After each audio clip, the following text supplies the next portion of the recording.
Listo, ya estamos por acá nuevamente. A ver, entonces estaba compartiendo la pantalla, regalen un segundo.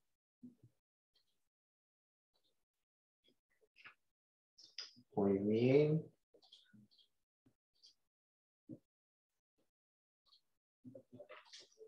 Listo, ahí sí pueden apreciar la pantalla. ¿Me pueden confirmar, por favor? Sí, sí se ve Listo, La ya está, ya. pantalla. Se va a poner bueno. Positivo. Gracias, muy amable. Listo. Estábamos hablando nosotros que los accidentes de tránsito, los de desenlace fatal en donde se pierde la vida de las personas, pueden venir dados en base a tres factores o tres circunstancias o tres motivos: negligencia, impericia e imprudencia. Vamos a ir viendo cada una de ellas más adelante, pero tengamos en cuenta esas palabras.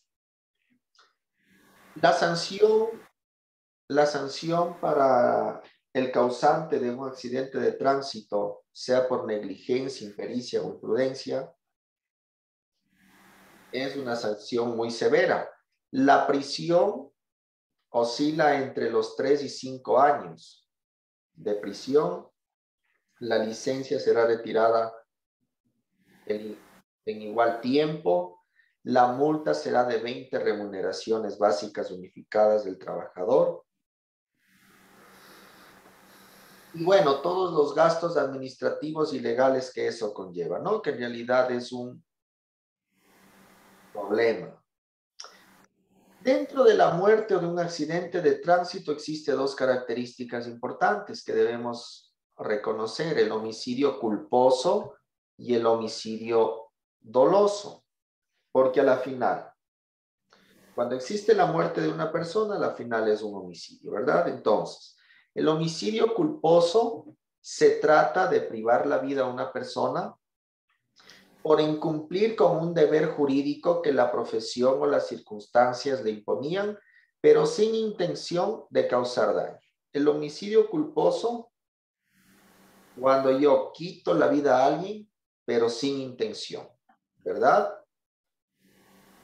Y el delito doloso, el que existe la intención de quitar la vida. Generalmente, la mayoría de transportistas, por no decir todos, se ven involucrados en accidentes de tipo de homicidio culposo, es decir, no tienen la intención de matar a nadie, de privar la vida a nadie, pero lamentablemente lo terminan haciendo, que es así, ¿verdad? Y a veces nadie se está libre de una desgracia de ese tipo. Pues sí, sin intención de cometer el crimen. Exacto. El homicidio culposo: soy culpable, tengo culpa, pero no fue mi intención. Al menos mi intención directa no. Y el delito doloso, recordemos que es cuando existe la intención. Y esto no solamente es en tránsito, esto es en cualquier tipo de delito donde que se afecta la vida de una persona, en cualquier tipo de delito. Un delincuente, alguien que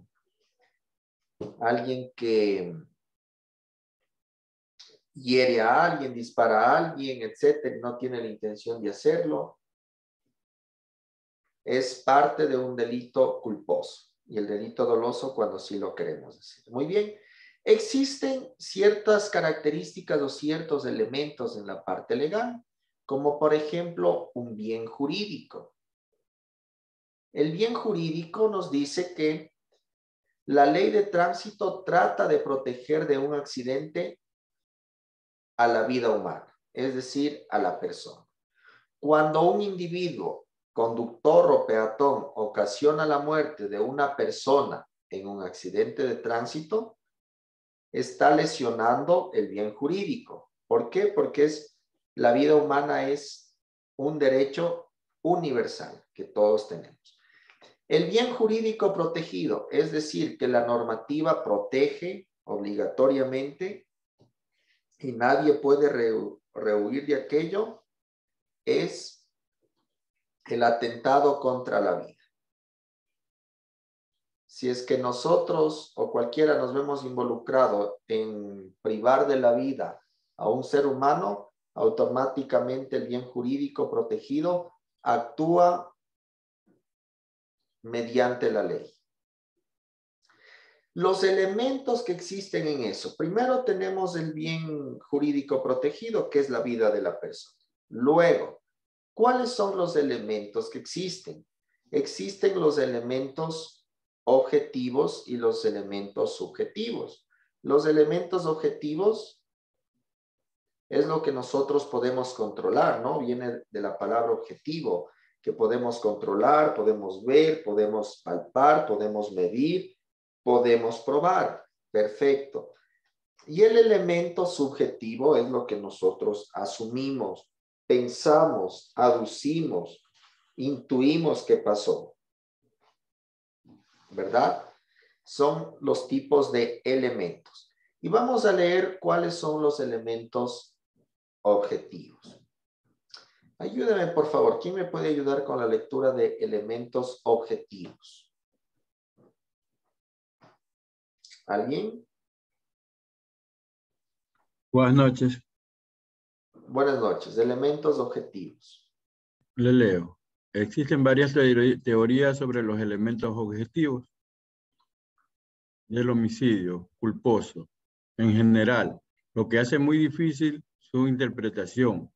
Pero luego de un profundo estudio se determinó que estos elementos son sujetos del delito y comportamiento típico, pues están presentes dentro de la mayoría de las teorías. También se ha estimado conveniente agregar el objetivo material como otro posible elemento. Muy bien. Sujeto del delito.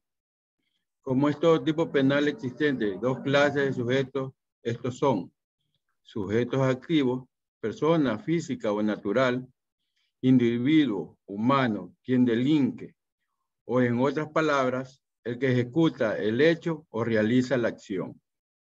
Sujeto pasivo, titular del bien jurídico, el que se le ocasiona un daño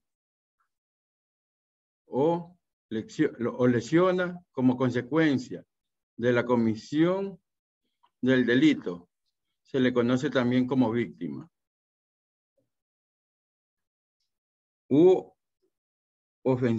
Ofendido en el delito de tránsito con muerte por negligencia, impericia e imprudencia. El sujeto activo vendría a ser el conductor, porque él es que comete la infracción. Mientras tanto, el sujeto pasivo o víctima sería el peatón, pasajero o el conductor del otro vehículo. Listo, gracias. Muy amable. Decimos que los elementos objetivos existen varias teorías, ¿no? Del homicidio culposo en general, lo que hace muy difícil su interpretación, pero luego de un profundo estudio se determinó que estos elementos son sujetos del delito y comportamiento típico, pues están presentes dentro de la mayoría de las teorías. Tenemos dos sujetos que intervienen siempre en un delito, ¿verdad? Y siempre va a haber, que es el sujeto activo, que es la persona física o natural, individuo humano, quien delinque, o en otras palabras, el que ejecuta el hecho, realiza la acción. Es decir, el victimario, ¿verdad? Y el sujeto pasivo, al que le ocasionan el daño, lesionan como consecuencia de la comisión del delito. Se le conoce también como víctima. Entonces, sujeto activo, el que hace el daño, el que comete, y sujeto pasivo, el que recibe dicho daño, al que lo perjudican de alguna manera. ¿Cuál es el comportamiento típico? De manera unánime, la doctrina acepta la posibilidad que el homicidio imprudente pueda cometerse tanto por una acción entendida como un despliegue de energía física, como por omisión, siempre que ocurra una posición de... siempre que concurra una posición de garantía previa que imponga la obligación de proteger bienes jurídicos o controlar determinadas fuentes de peligro.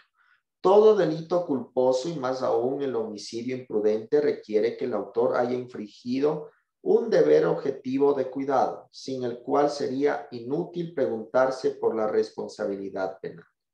De faltar este elemento queda excluida la tipicidad de la conducta. Miren, algo importantísimo acá es que dice todo delito culposo. Recuerden que el delito culposo es cuando nosotros no tenemos la intención de hacerlo.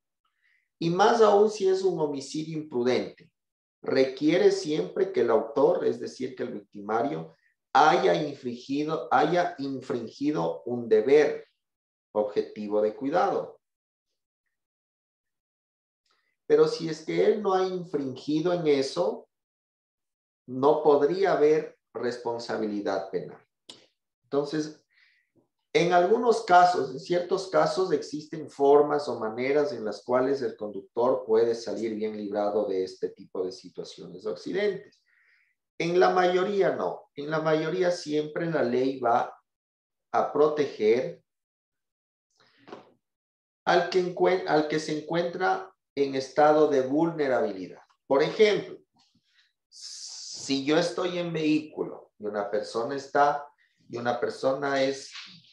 caminando, es un peatón, siempre la ley va a tener que proteger al peatón, indudablemente. Si es que quizá yo manejo un bus, un transporte. Pero, ingeniero, ahí yo tengo una observación, que eso se da aquí, veo mucho en Ecuador, cuando hay negligencias de parte del peatón. Hay un puente peatonal, hay un paso cebra, y el peatón no utiliza los espacios que a él le corresponden por ley.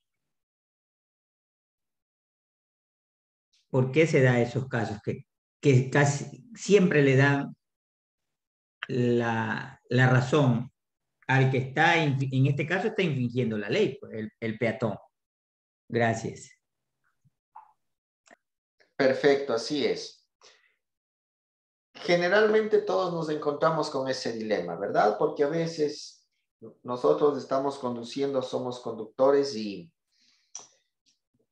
no es culpa nuestra. Estamos conduciendo y se atraviesa un niño. O sea, se atraviesa en nuestro camino, se atraviesa una persona o estamos yendo tranquilamente y se atraviesa una motocicleta y generalmente quienes tienen las de perder tienen el vehículo. ¿Pero por qué? Porque hay un factor, por decirlo de alguna manera, y un factor o un principio, para llamarlo de manera adecuada, que siempre la ley va a proteger a quien está en estado de desventaja. ¿Ya? Independientemente que si nos ponemos a analizar, por supuesto, hay peatones que causan accidentes de tránsito, hay peatones que cruzan las calles sin ver, pero si en mala hora un vehículo le arrolla, le topa, le atropella, etcétera, a un peatón, nadie le va a decir es que el señor se cruzó, o difícilmente va a ser así. ¿Por qué? Porque en la ley existe un principio de protección a la parte que tiene desventaja.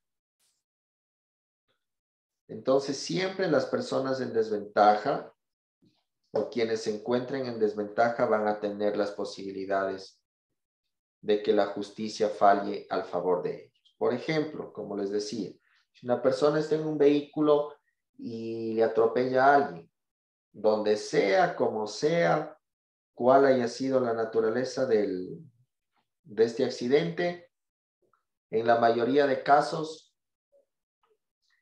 el culpable va a ser el conductor del vehículo, ¿verdad? Entre un vehículo y una moto, el culpable en la mayoría de casos va a ser el señor o el conductor del vehículo. Ahora, también hay otra normativa en transporte específicamente, porque este principio de de defender a la parte más vulnerable o que se encuentre en desventaja, eso se aplica en todo, pero en el tema del transporte hay algo, que siempre el vehículo que le golpea por la parte de atrás es el culpable, ¿verdad?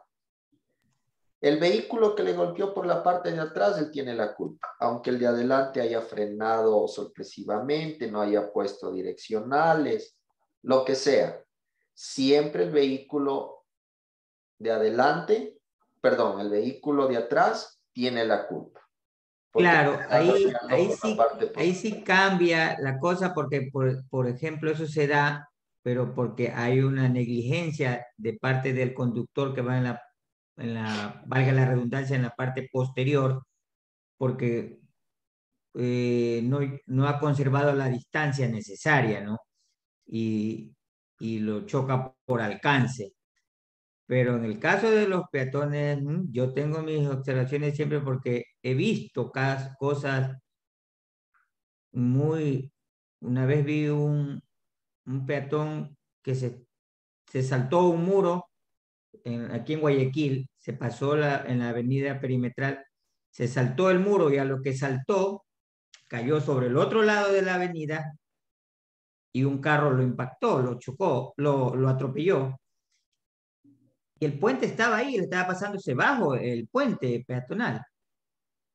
Y si él se saltó y llegó al otro lado de la avenida, lo atropelló, ¿cómo voy a creer ni pensar que el conductor tiene la culpa? Pero se dan esos casos en Ecuador.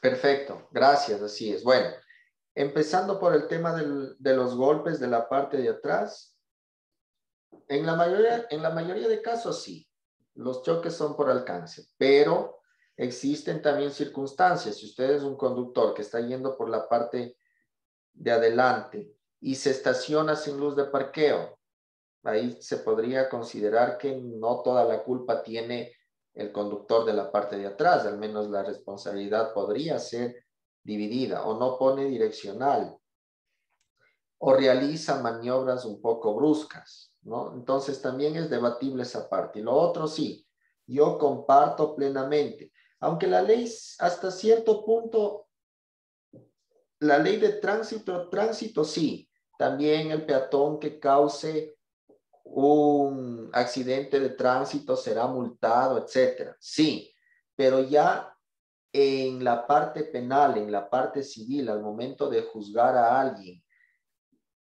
ya netamente desde la parte penal, siempre la parte que esté en desventaja va a tener posibilidades de ser protegida por la ley. Así es, ¿no? Lamentablemente, así que a tener cuidado, y por eso también es que los peatones cruzan por donde no deben, no tienen mucha precaución, son demasiado confiados. Justamente es por eso, porque saben que la ley siempre les va a amparar. Incluso yo he escuchado que dicen, si es que tiene plata, que me atropelle nomás. Claro, porque saben que nunca le van a decir, señor, ¿usted por qué cruzó? Sino siempre le van a decir, señor, ¿por qué le atropelló? ¿Verdad? Bueno, Ingeniero, díganme. disculpe, ¿le puedo compartir mi experiencia? Yo fui atropellada por un bus ya hace muchos años cuando era estudiante de universidad.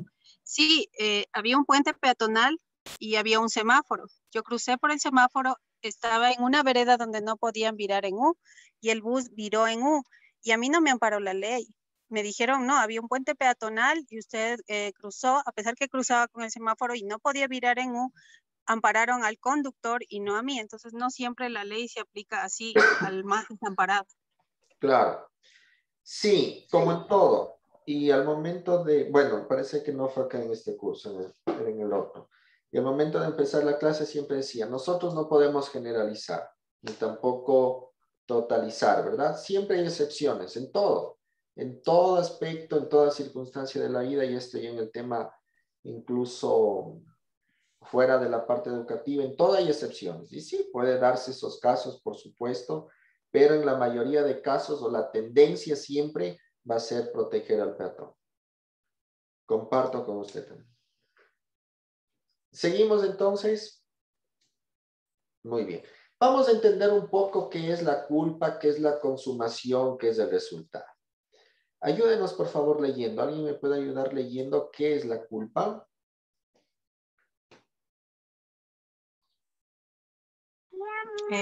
Yo le puedo ayudar. Claro. Dice, la culpa representa la voluntad de la sola acción u omisión con la cual el agente ocasiona un evento de daño o de peligro, sin querer o tener intención de producirlo.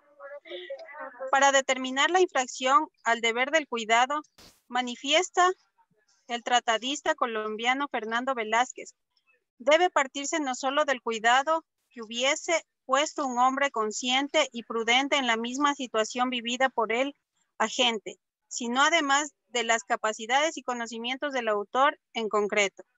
Esta regla se puede aplicar en el caso de los delitos de tránsito ocasionados por los conductores que poseen licencia de categoría profesional.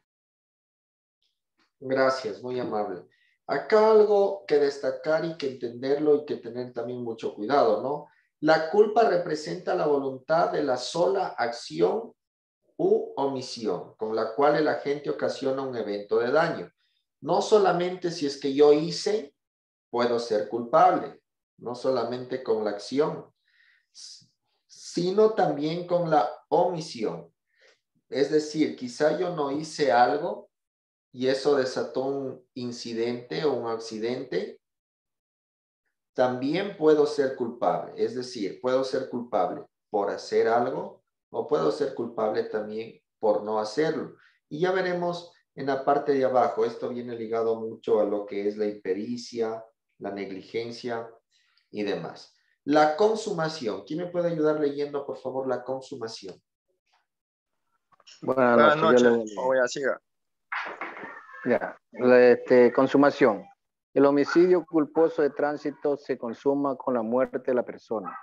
En los delitos culposos no se admite la tentativa, porque esta solo puede entrar a juzgar en los delitos dolosos. Listo, gracias. En tránsito no existe tentativa. En tránsito existe la consumación. Es decir, cuando una persona o los involucrados perdieron la vida. Tentativa no. Entonces, en tránsito se lo juzgaría en la parte civil si es que no existen muertes y en la parte penal, es decir, ya con privación de la libertad, si es que existen muertes. Pero no existe quizá algún delito o un intento quizá de muerte, ¿verdad? O una tentativa, como es la frase correcta. Muy bien, el resultado. Alguien que me ayude leyendo, por favor, el resultado.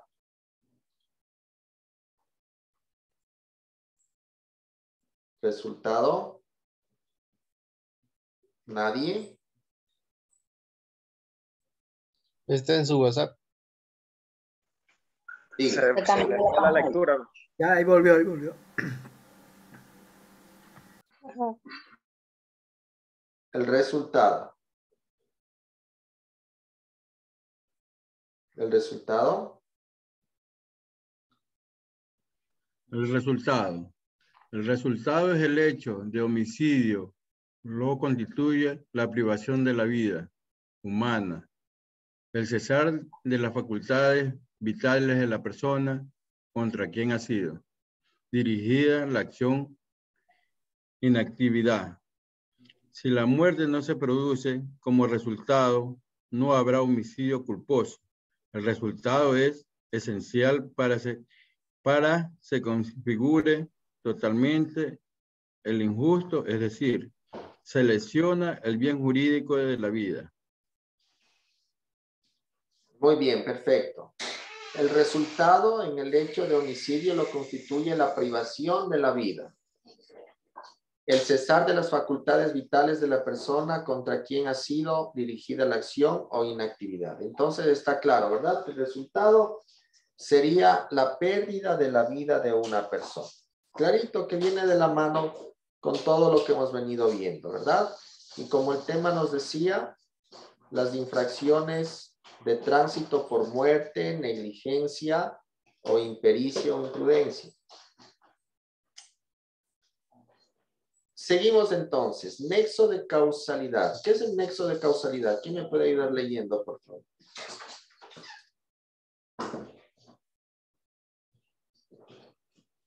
Nexo de causalidad.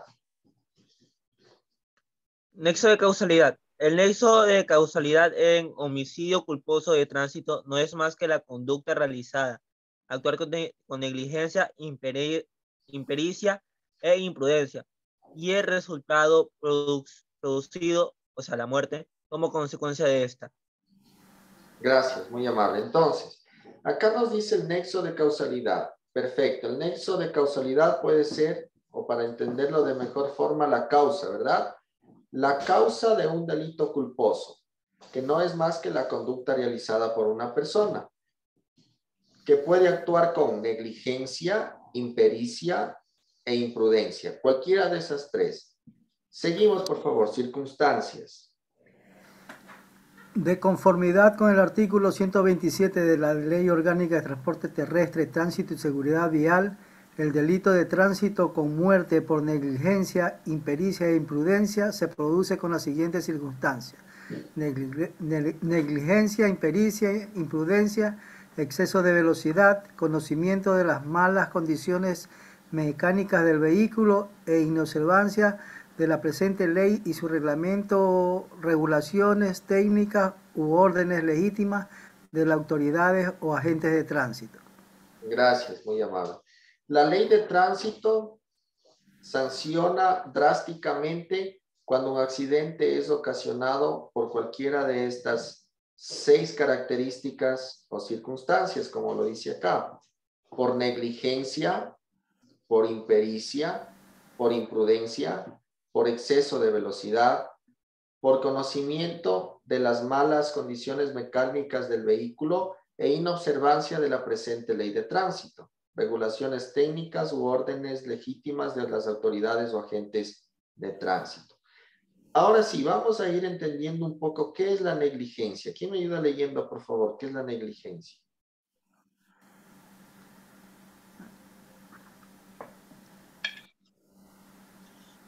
Negligencias. Cabanellas en su diccionario jurídico enuncia que negligencia es la omisión de la diligencia o cuidado que debe ponerse en los negocios, en las relaciones con las personas, en el manejo o custodia de las cosas y en el cumplimiento de los deberes y misiones. Dejadez, abandono, desidia, falta de aplicación, defecto de atención, olvido de órdenes o precauciones, ejecuciones imperfectas contra la posibilidad de obrar mejor. Para Espinosa Sepúlveda, en su publicación del año 2007, la negligencia es una omisión, desatención o descuido. Consiste en no cumplir aquello a que se estaba obligado, en hacerlo con retardo. Es la falta de uso de los poderes activos en virtud de los cuales un individuo, pudiendo desarrollar una actividad, no lo hace por pereza física. Una característica fundamental de la negligencia es la privacidad con la que la gente se enfrenta a ciertos actos en que su no actuación da lugar a que ocurran situaciones constitutivas de delito. En el caso del conductor que no revisa las condiciones mecánicas de su vehículo o contesta su celular mientras conduce, confiando en que nada sucederá. Muy bien, gracias. A ver, para entenderlo de mejor forma, ¿de qué manera podríamos resumir entonces qué es la negligencia? ¿Qué podríamos decir que es la negligencia? Resumidito, en palabras sencillas. Un descuido. Ya, un descuido. Desconcentración a lo que se está haciendo. Desconcentración, ¿qué más? Dejadez sería.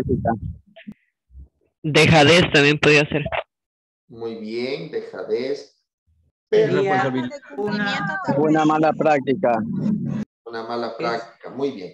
La negligencia sería una persona que no le da importancia a lo que a él se le ha encomendado realizar. Perfecto, muy bien. Responsabilidad. Muy bien. La negligencia no es más que el ser descuidado, que no le interesa, que no le toma en serio la responsabilidad, que aunque sabe y conoce las cosas que tiene que hacer o que no tiene que hacer, no le interesa, ¿verdad? Falta de aplicación, abandono, le da lo mismo. Eso en el transporte puede terminar en un fatal desenlace. Negligencia, abandono, le da lo mismo, no le interesa nada. Vamos a ver qué es impericia. ¿Quién nos ayuda con impericia?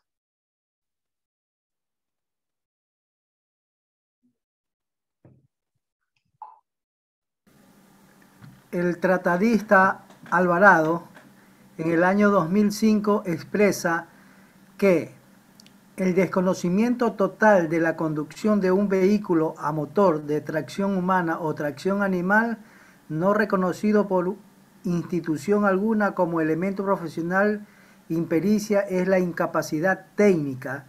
La impericia, en definitiva, es la falta de habilidad o capacidad técnica para el ejercicio de una actividad.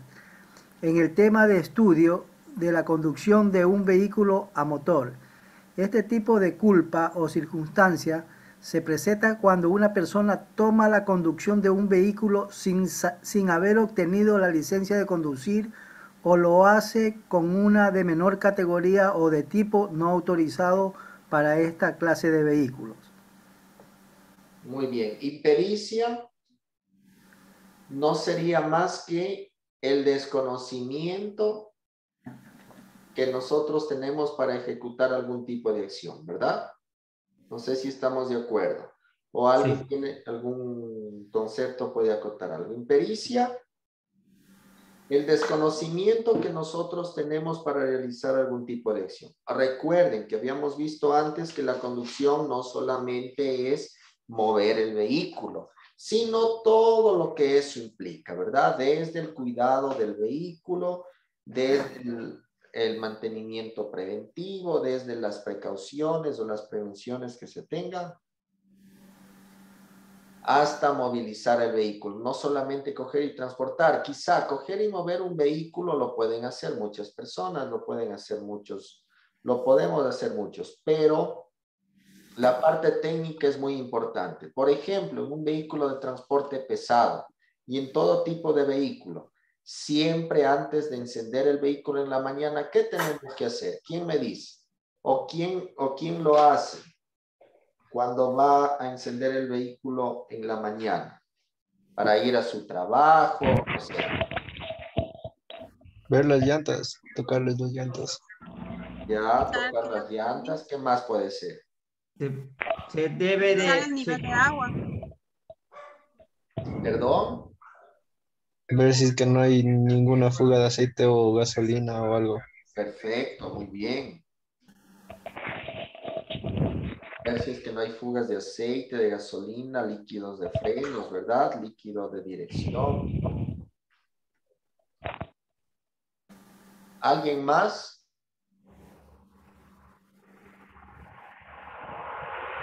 ¿Alguien más? Bueno, cuando nosotros, por ejemplo, estamos en un carro pesado o queremos mover un carro pesado también, nos damos la vuelta por todo el vehículo, revisamos bajo del vehículo, a veces hay animales, mascotas, o si estamos en una zona un poco congestionada, pueden incluso haber hasta niños. Revisamos siempre la parte de abajo de los fluidos.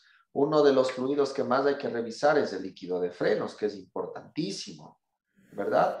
Por supuesto, también el estado de las llantas, tenemos que siempre estar prevenidos de eso. Las tuercas de las ruedas de la misma manera, ¿no? Entonces, todo eso es el proceso de conducción, pero a veces nosotros no conocemos, ¿verdad? Incluso hay personas que ni siquiera saben que las luces intensas hay que bajarlas cuando va a pasar otro vehículo porque se van a impactar. Hay personas que ni siquiera conocen, ¿verdad? Y no es que uno se está juzgando, sino que simplemente se está comentando aspectos de la realidad. Por ejemplo, un conductor debe de llevar un registro de el mantenimiento que se le realiza al vehículo, ¿no? De todo lo que se le de todos los mantenimientos que se debe realizar, ¿no? Del sistema de frenos, sistema de dirección, de cambios de aceite, de cambios de neumáticos, todo eso, porque es importantísimo llevar registrado para saber después de cuántos kilómetros debemos de reemplazar tales cosas y no creer que viéndolo físicamente, no, está bueno y ya, esa es la solución, ¿no? Cuando tenemos un vehículo, cuando somos conductores de un vehículo, tenemos que tener un registro. Si no lo tenemos en nuestra computadora, no tenemos acceso a una computadora, por lo menos hacer una cartilla donde se tenga registrado con fechas, kilometrajes y los próximos cambios que se deberían de hacer. Exactamente, perfecto. Indudablemente, esto generalmente se lo utiliza bastante para el tema de las bandas, ¿verdad? Las bandas de distribución. A veces, ¿qué sucede? Cuando se está nomás circulando con las mismas bandas y se sobrepasa quizá un límite de kilometraje y no damos mantenimientos preventivos, etcétera, no estamos al cuidado de eso, se arrancan y el vehículo nos deja abandonado por cualquier lugar en donde estemos transitando. Se arrancan las bandas, a veces también se quema la bomba de combustible. Eso generalmente se da porque dejamos bajar demasiado los niveles de combustible, ¿verdad? No tenemos una buena cultura de carga de combustible en nuestro vehículo, sino que a veces esperamos que absorba todo y llegamos con las justas a una estación de servicio. Todos esos factores son importantísimos. Son fundamentales. Y bueno, así podemos nosotros ir citando diferentes aspectos. Si es que nos vamos de viaje, incluso se recomienda revisar las plumas. Porque si estamos de viaje, por ejemplo, Guayaquil, Quito, nos vamos de paseo con la familia, nos vamos de viaje de trabajo, etcétera, y nos cae un aguacero. Y las plumas, si no están funcionando de manera correcta, nos va a impedir la visibilidad, ¿verdad? Entonces hay muchos aspectos que se los puede revisar, pero al menos se recomienda los básicos, por lo menos los fluidos. Si voy a transitar la noche, el tema de las luces también, que es importante. Pero para eso también hay que saber, ¿verdad? Hay que saber cómo medir el nivel de aceite y demás. Pero si no sabemos, estamos cayendo en impericia. Y si hacemos las cosas sin saberlo, estamos cometiendo una acción de impericia, que si con esto ocasionamos un accidente, seríamos sancionados. Vamos, imprudencia. ¿Quién me puede decir? ¿Quién me ayuda leyendo, por favor? Imprudencia.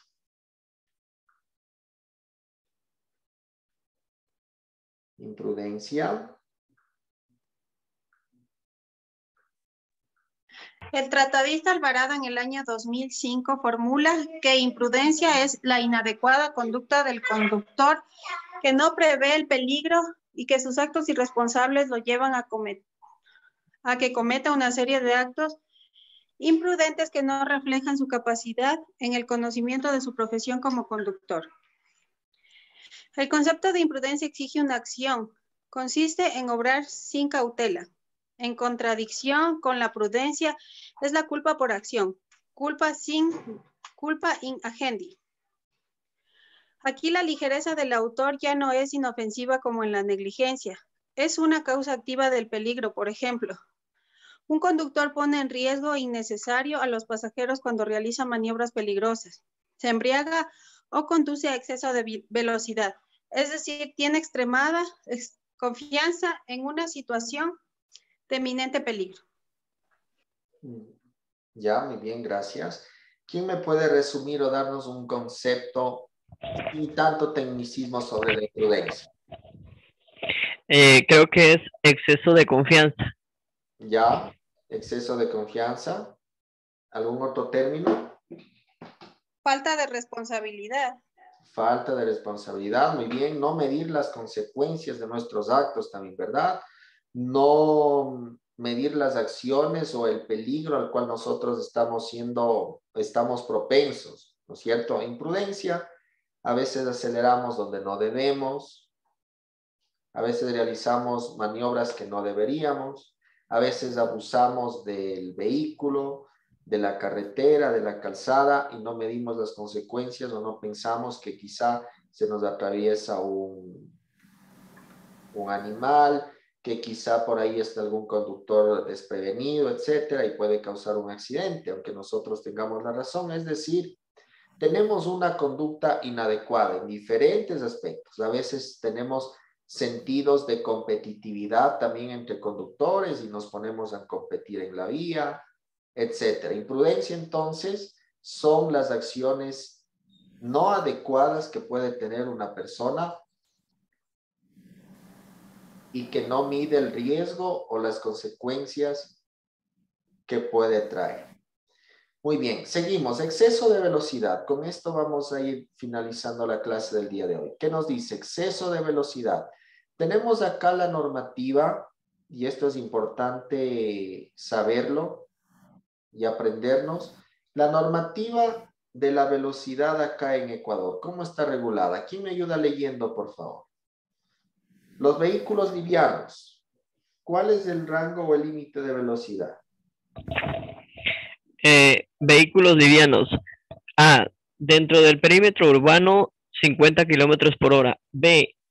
En vías perimetrales, 90 kilómetros por hora. Y en carreteras, 100 kilómetros por hora.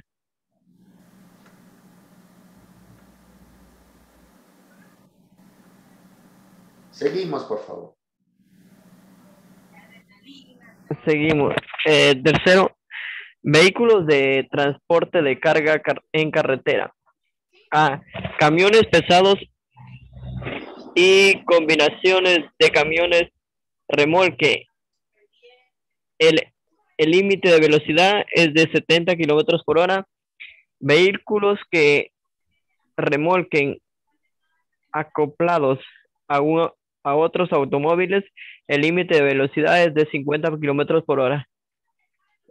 Cuarto, motocicletas y similares. Dentro del perímetro urbano, 50 kilómetros por hora. En vías perimetrales, 90 kilómetros por hora. De nuevo se fue al WhatsApp, por favor.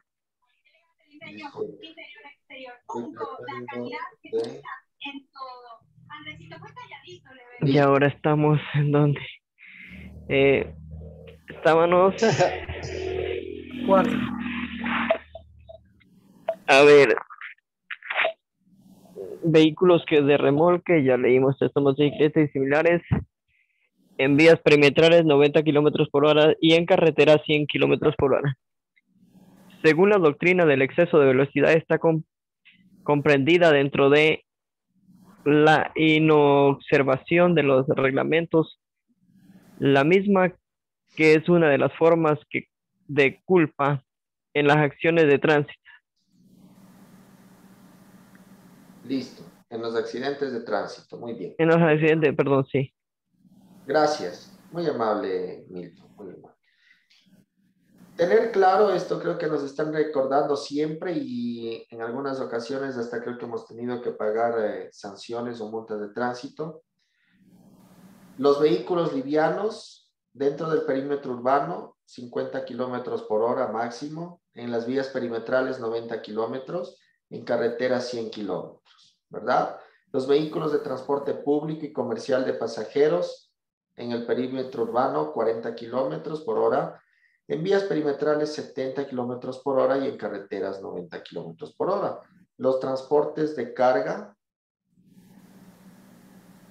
camiones pesados y combinaciones de camión remolque, el límite de velocidad es de 70 kilómetros por hora y acoplados u otros automotores de 50 kilómetros por hora. Las motocicletas tienen el mismo rango o el mismo límite de velocidad que los vehículos livianos, pero es recomendable transitar a una velocidad menor porque en caso de impacto de riesgo, pues tienen la facilidad de ocasionar mayor daño a su conductor que un vehículo. Muy bien. Listo, ¿hasta ahí alguna consulta, alguna duda? No, ingeniero. Listo. ¿Cómo les va con el trabajo? Disculpe. Con la actividad. ¿Lo están realizando ya?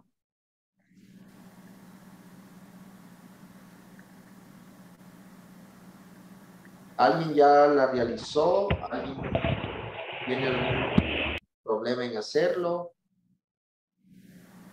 Listo. Si es que no tenemos ninguna duda, ninguna consulta, nos estaríamos viendo la clase anterior, que entiendo que es la última clase que nosotros nos estaríamos viendo de este módulo de educación vial. Muy bien, sin más, siendo las 8:58 me despido. Gracias por estar presentes y nos vemos la siguiente clase. Que les vaya muy bien. Hasta luego. Gracias, ingeniero. Buenas Hasta noches. mañana, buenas noches. Hasta mañana, licenciado. Pase bien. Buenas noches. Buenas noches con todos. Buenas noches.